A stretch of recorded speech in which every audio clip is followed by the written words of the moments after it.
Greetings and salutations, family. It's Dr. Eric D. Harris, PhD, here with you once again. Thank you so much for taking the time to join me. Today, we're going to get into why you should stop slighting yourself and start believing in you. It's very important. We've all done it. We've been dismayed or downplayed our accomplishments, criticized in many instances, second guess particular decisions that we made for ourselves.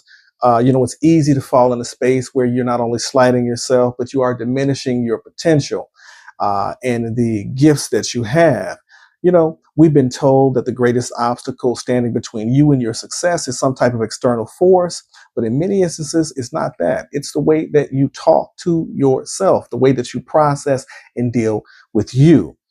This just isn't about positive thinking or redirecting or a sense of establishing a new connection. It's about recognizing those negative ways, those insidious things that undermine our progress and our activity for choosing to cultivate self-compassion and self-understanding as in terms of a space of peace for ourselves and developing a belief in those abilities that we have.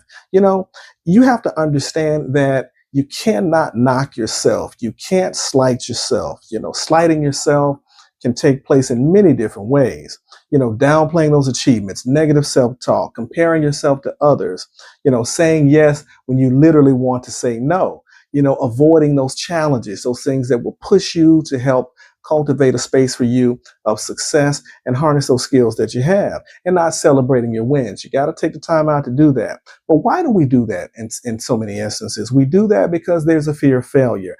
There is a sense of lack of self-esteem.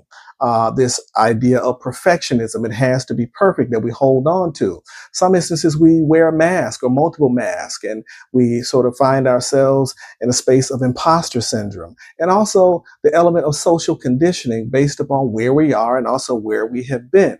So the cost of slighting ourselves reduces the confidence.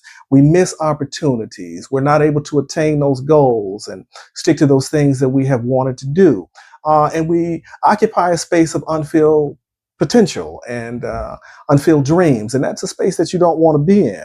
So how do we move forward to sort of impinge that and create a stop point so that we don't do those things that don't allow us to be our true selves? Well, become aware of your self-talk. If there's something negative that you're thinking about or something negative that you're processing and you think that it is internally festering, don't do that. Let go of that and challenge those negative thoughts with the things that you have done as it relates to celebrating your achievements. Practice a sense of self-compassion and understanding and be patient with yourself.